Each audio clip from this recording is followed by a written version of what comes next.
너무 가까우면 오히려 파괴된다. 인간관계에서 가장 중요한 키워드는 경의입니다. 서로에 대한 경의에 따라 사람과 사람 사이의 거리감이 결정됩니다. 마음의 거리감뿐만 아니라 실제로 서로를 어떻게 대해야 하는가 하는 태도의 거리감도 자연스럽게 정해집니다. 관계는 너무 가까워지면 파괴되는 법입니다. 거리가 너무 가깝다는 말은 상대방에게 의존하고 있다는 말입니다. 부모든 상사든 친구든 한쪽이 위이고 한쪽이 아래라는 생각을 버리지 않으면 좋은 관계는 맺을 수 없습니다.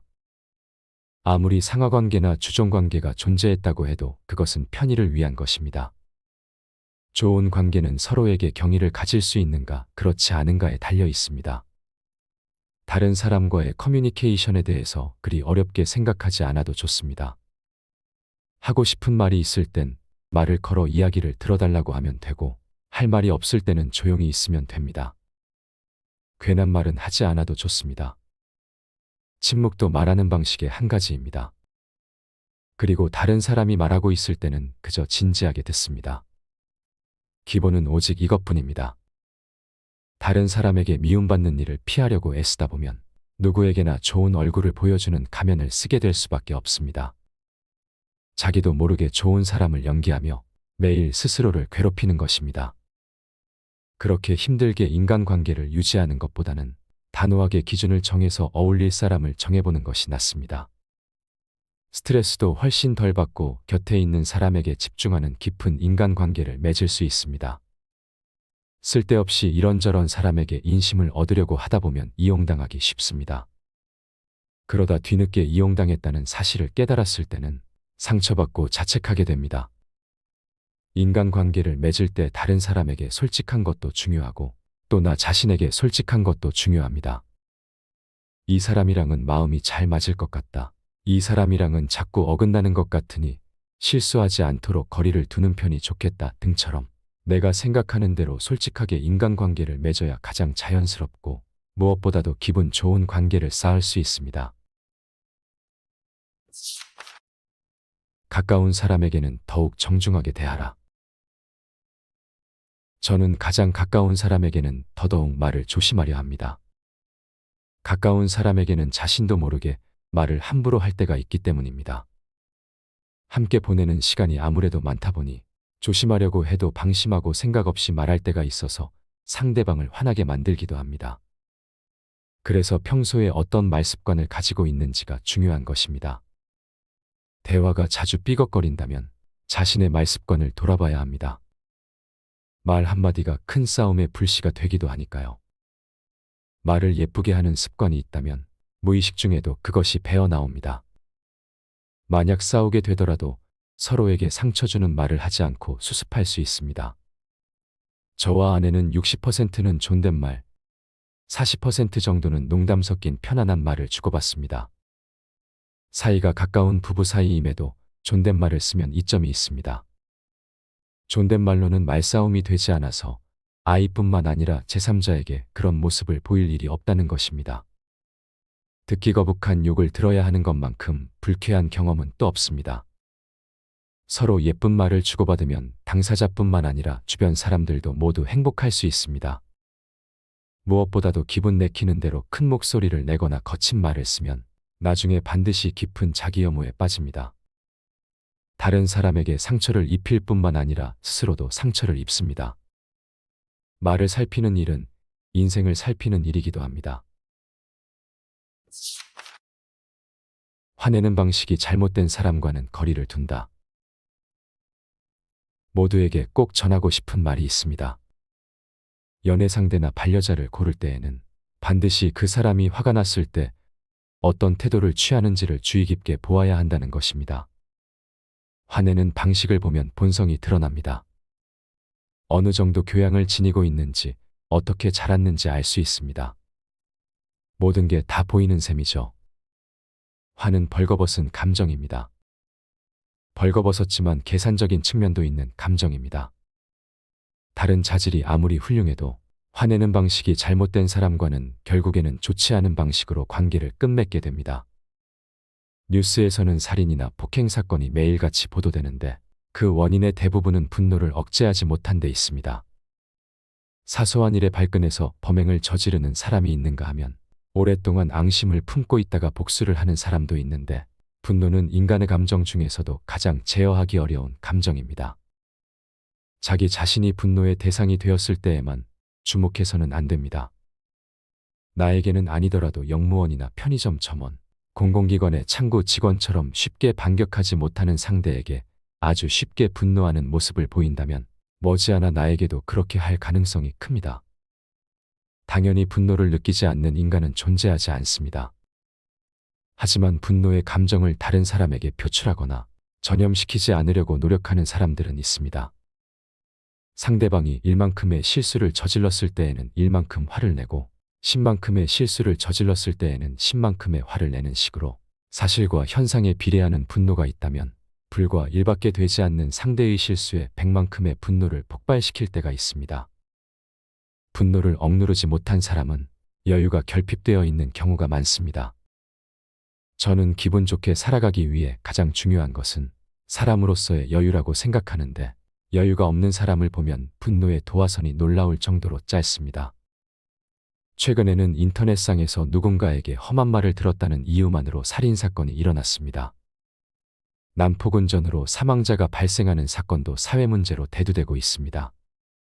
그렇기 때문에 분노를 제어할 수 없는 사람은 그가 아무리 매력적으로 보여도 거리를 두어야만 합니다. 예전에 친구와 함께 이야기를 나누는데, 친구가 희노애락 중에서 노만이 가장 솔직하고 순수해. 기쁨, 슬픔, 즐거움에는 순수해질 수 없어. 뭔지 모르게 거짓말이 있어. 라고 말해서 묘하게 납득한 적이 있습니다. 제가 지금껏 살아오며 내린 결론은, 분노를 제어할 수 없는 사람은 언뜻 강해 보여도 사실은 나약한 사람이라는 것입니다. 나약하기 때문에 본능적으로 남을 더 위협하는 것입니다. 화내는 방식이 정상의 범주를 벗어난 사람과는 인간 대 인간으로서 어울릴 가치가 없다고 단호하게 결론 짓고 연을 끊어야 행복해질 수 있습니다. 화가 나도 문은 조용히 닫는 것이 성숙한 어른의 태도입니다. 무리해서 다가가지 않는다. 82년을 살아온 지금까지 제 곁에 남아있는 사람들은 제가 무리해서 사귀지 않은 사람들 뿐입니다. 그렇다고 해서 제가 전혀 무리하지 않은 것은 아닙니다. 누군가를 위해서 부단히 애쓴 적도 있을 테고, 상대방도 저희 무리한 부탁을 들어준 적도 수없이 많을 것입니다. 그럼에도 지금 더 좋은 관계를 지속할 수 있는 이유는 서로 도움을 주고받아 관계가 평등하기 때문입니다. 그리고 그 무리한 요구가 기간 한정이라는 점도 이유겠지요. 내가 그 사람에게 늘 무리한 요구를 하거나 반대로 내가 무리한 요구를 당하는 인간관계가 고정화되면 그것은 주종관계와 다를 바가 없습니다. 그런 관계에 불만을 느끼지 않는 사람이 있을까요? 그런 관계는 언젠가 끊어져 버립니다. 그리고 냉정하게 들릴지도 모르지만 타인은 내가 나를 생각하는 만큼 나를 생각해 주지 않는다는 점을 깨달아야 합니다. 어린아이 같은 성향이 강한 사람은 타인이 그 정도로 자신에게 흥미가 없다는 것을 이해하지 못하고 계속해서 자신이 하고 싶은 말을 하며 요구하기만 합니다. 심지어 그것을 듣고 있는 상대방이 내쉬는 한숨 소리조차 알아채지 못합니다. 저는 그런 사람들을 자기 중독이라고 부릅니다. 내가 다른 사람에게 무언가를 주고 상대방도 내게 무언가를 주고 그 관계에 무리가 없는 상태가 바로 이상적인 관계입니다. 무리가 없는 인간관계를 맺으면 그 사람과 함께할 때 즐겁습니다. 그저 그뿐입니다. 어떤 사람과 함께 있을 때 마음이 편하다면 그것은 그냥 마음이 편한 게 아니라 상대방이 보이지 않게 배려해주고 있는 것입니다. 인간관계의 성가신 부분을 상대가 떠맡아주고 있는 셈이죠. 따라서 그 편안함에 일방적으로 기대기만 하고 그 환경을 만들어준 사람에게 먼저 보답하지 않으면 관계를 제대로 유지하기 힘듭니다. 친한 것과 뻔뻔한 것은 종이 한 장 차이라는 점을 자각하지 않으면 원만한 인간관계는 쌓을 수 없습니다. 그리고 친한 것과 뻔뻔한 것을 혼동하지 않기 위한 효과적인 방법이 있습니다. 바로 예의를 지키는 것입니다. 아무리 친해도 아니 친하기 때문에 더더욱 예의 지키기를 잊어서는 안 됩니다. 무리 없는 인간관계의 핵심은 예의를 지키고 서로가 평등하다는 점을 잊지 않는 것입니다. 이별하는 순간은 반드시 온다. 누군가와 연을 끊을 각오를 한다는 것은 매우 중요한 일입니다. 그저 오래 알고 지낸 사이니까, 혹은 부모 자식 관계니까 하며 정에 얽매여 계속해서 고통받을 필요는 없습니다. 나를 괴롭히는 인연은 일단 끊어버리는 것이 좋습니다. 나를 괴롭게 하는 사람과의 인연을 꼭 이어갈 필요는 없습니다. 또 끊어진 인연이라도 진정한 인연이라면 언젠가 다시 이어집니다. 만약 다시 한번 이어졌다면 그 인연을 소중히 간직하면 되는 것입니다. 더욱이 나를 괴롭히는 오랜 인연이 새로운 연을 맺는데 방해가 될 때도 종종 있습니다. 가장 이상적인 방식은 한번 맺은 인연은 소중히 여기고 더 나아가 나의 세계를 넓혀주는 새로운 인연을 맺는 것입니다. 그러나 인생을 살다 보면 인연의 신진대사가 필요한 순간이 여러 번 찾아옵니다. 제 경험상 연을 끊지 못하고 억지로 이어가는 관계는 왠지 마음에 들지는 않지만 버리기는 아까워서 언제 또 입을 날이 올지도 몰라 하며 갖고 있는 옷과 같습니다. 다시 입어보면 아무래도 같은 이유로 마음에 들지 않아 결국 입지 않게 됩니다. 내가 고르는 옷조차 매번 이렇게 달라지는데 내가 어울리는 사람이 달라지는 것은 어쩔 수 없는 일 아닐까요? 특히 아직 새로운 사람을 많이 만날 기회가 있는 사람들에게 이런 말을 전해주고 싶습니다. 내가 희생함으로써 몇몇 사람을 행복하게 하기보다는 연이 끊어지더라도 나를 행복하게 하는 쪽을 선택하라는 것입니다. 내가 불행해서 다른 사람의 행복이 성립하는 경우보다 내가 행복해짐으로써 다른 사람이 행복해지는 경우가 훨씬 많기 때문입니다. 그렇지만 타인과의 결별은 결코 간단한 일이 아닙니다. 사람에게는 도리가 있고 사정도 있습니다. 그러나 결별해야만 하는 사람과는 결별해야 할 이유가 있습니다. 여기서 매우 중요한 것은 그냥 결별하는 것이 아니라 용서하고 결별하는 것입니다. 원통한 일을 가슴에 끌어안은 채로는 물리적으로 연을 끊어내도 마음의 연은 끊어지지 않습니다. 마음의 연을 끊기 위해서는 상대방을 가위로 재단하듯 자르는 것이 아니라 용서하고 헤어지기로 마음먹어야 합니다. 무례한 사람에게 대처하는 법. 여러분은 예의 없는 사람을 만나면 어떻게 합니까? 나름대로 대처하는 방법을 가지고 있습니까?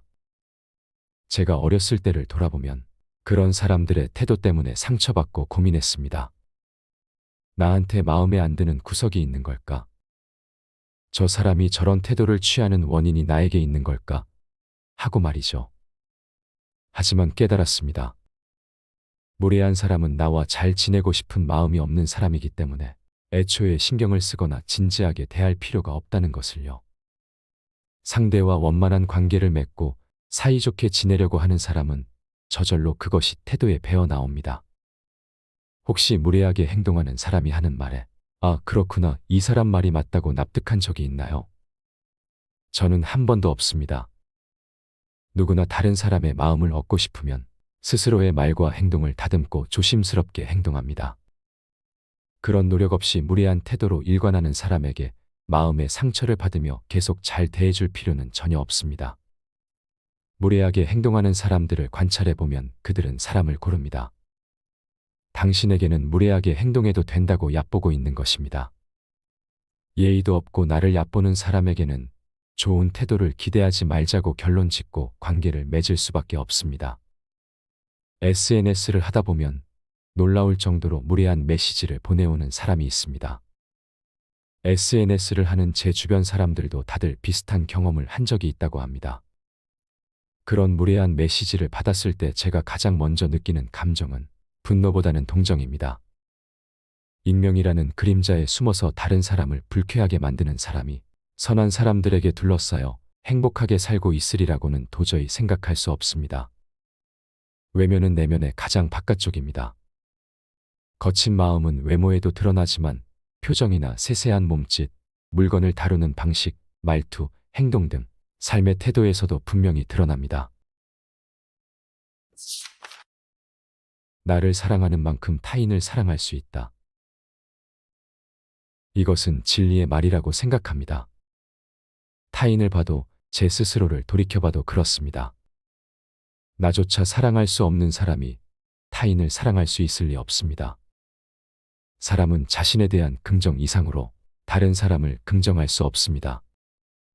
자기 이해의 한계가 세상을 바라보는 시선의 한계가 되는 것입니다. 자신을 사랑할 수 없는 사람은 타인을 미워하기 시작합니다. 나아가 자신을 사랑하는 방법을 모르면 타인을 사랑하는 방법을 알 수 없습니다. 종종 저 사람은 참 자기애가 강해하며 부정적인 시선으로 바라보는 경우가 있는데 저는 스스로를 좋아한다는 것은 아주 훌륭한 일이라고 생각합니다. 그런 사람은 분명 타인을 사랑하는 방법도 알고 있을 테니까요. 더 이상 부족한 아들이나 부족한 아내 같은 말로 겸손을 떨거나 자신을 먼저 낮추는 것을 미덕이라고 여기는 시대가 아닙니다. 나에게 엄격하고 타인에게 친절하고 다시 한 바퀴 돌아서 나에게는 더 다정해야 합니다. 스스로에게 자신감을 가져야 비로소 다른 사람에게 다정할 수 있는 여유가 생기는 법입니다. 그런 사람은 주변 사람 모두를 다정하게 변화시킬 수도 있습니다. 일단 나 자신을 좋아하는 것이 다른 사람과 연결되는 시작점인 것입니다. 많은 사람이 인간관계 때문에 힘들어하고 심지어는 스스로 목숨을 끊습니다. 자살을 택한 이유가 인간관계 때문이라면 사는 이유도 인간관계 때문일 것입니다. 복합적인 자살 원인 중 하나가 인간관계인 경우도 많습니다. 저는 늘 어른이든 아이든 인간관계에 대한 고민의 수준은 비슷하다고 느낍니다. 따돌림이 됐건 사람에 대한 좋고 싫음이 됐건 아이들이 세계에 존재하는 일은 어른들의 세계에도 존재하고 어른들이 세계에 존재하는 일은 아이들의 세계에도 존재합니다. 그러나 성숙한 어른에게는 인간관계에 대한 그들만의 규칙이 있습니다. 인간관계는 내가 나를 올바르게 평가하고 그것을 받아들여야 비로소 시작됩니다. 스스로가 보는 나와 다른 사람에게 보이는 나가 다르면 출발 지점에서 이미 어긋난 인간관계를 맺을 수밖에 없습니다. 다른 사람과 제대로 관계를 맺기 위해서는 우선 나 자신과 잘 지내는 것이 무엇보다 중요한 이유입니다. 익숙함에 속아 소중함을 잃지 말자라는 유명한 격언이 있죠. 우리는 인간이기에 다른 누군가와 계속해서 사회적 관계를 맺으며 살아갑니다. 그 과정에서 타인에게 잘 보이기 위해 나의 가장 좋은 모습을 보여주기 마련이죠. 그런데 낯선 사람에게는 좋은 모습을 보여주려고 하나 가까운 사람일수록 친한 사람일수록 소홀히 하는 경향이 있습니다. 특히 처음 보는 타인에게는 하지 못할 말을 친한 사람들에게는 친하다는 이유로 서슴없이 하는 경우도 많습니다. 그 말이 무례이고 실례인 줄도 모르고요. 하지만 아무리 친한 사람이라도 그들에게 필요한 존중과 예의를 지키는 것은 중요합니다. 왜냐하면 관계는 변하기 마련이고 계속해서 무례를 저지른다면 아무리 친한 사람이라도 나와의 관계를 끊어버릴 수 있기 때문입니다. 그렇기에 소중한 사람일수록 오히려 처음 보는 사람보다 더 관계 유지를 위해 공을 많이 들여야 합니다. 혹시 당신도 친하다는 핑계 뒤에서 주위 사람들에게 상처를 주고 있진 않나요? 오늘 이 영상을 통해 주위 사람들에 대해 다시 한번 돌아보는 계기가 되었으면 합니다. 이 책에는 인간관계 외에도 일, 자아 존중감, 삶의 태도 등 인생을 살아가면서 알아두면 좋을 내용들이 가득하기에 한 번쯤 읽어보시는 것을 권해드립니다.